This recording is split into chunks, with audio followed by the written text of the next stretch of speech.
So, Mike, it was Fraser who really got me into ultrasound. All right. Because I was working at a practice in Rains Park, Right. and the boss bought a refurbished system, and then I phoned you up, didn't I, Fraser, and said, "Look, we've got this machine, but actually, I think I'm probably wrong because I'm crap at using it, but I think we can probably get more out of this machine.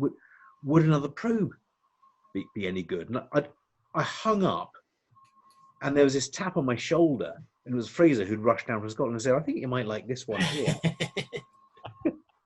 And he plugged it in, and it went from there, didn't it?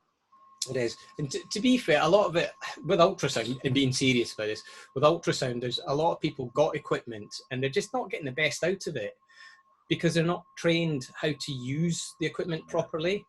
And they really ought to be. I mean, they probably have been trained, or the staff that were there when the scanner was delivered by the supplier were probably trained. But staff do change, and they need to be trained properly. And if you've got a piece of equipment there and some new person comes in and goes, "I don't know how to use it," switches it on, tries to use it, doesn't get the best out of it, "Oh, I'm not going to use that, it's rubbish." And that's not the case at all. It's education's required. It is. We can exactly the same with your multimeters, isn't it, Mike? Yeah, it's the same in anaesthesia as well. I think I can give you an example of that, Fraser, which I found quite offensive at the time.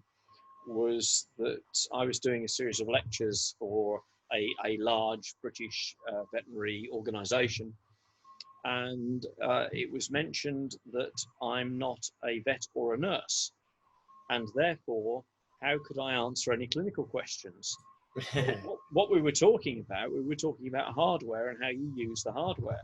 Yeah. And as a person who has, how can I say this politely, patents in pulse oximetry and has invented blood pressure measuring equipment that is now routine, taken for granted, I found that quite offensive.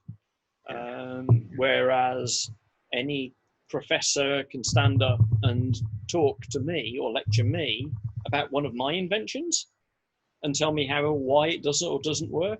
But that's another story, isn't it? It was quite insulting. In fact, in the end, we did a double-handed lecture. We did a two-up session, wasn't we? Do people confuse you guys in lectures? Can you double for each other? Oh yeah, often. Yeah. Yeah, except Mike knows what he's talking about.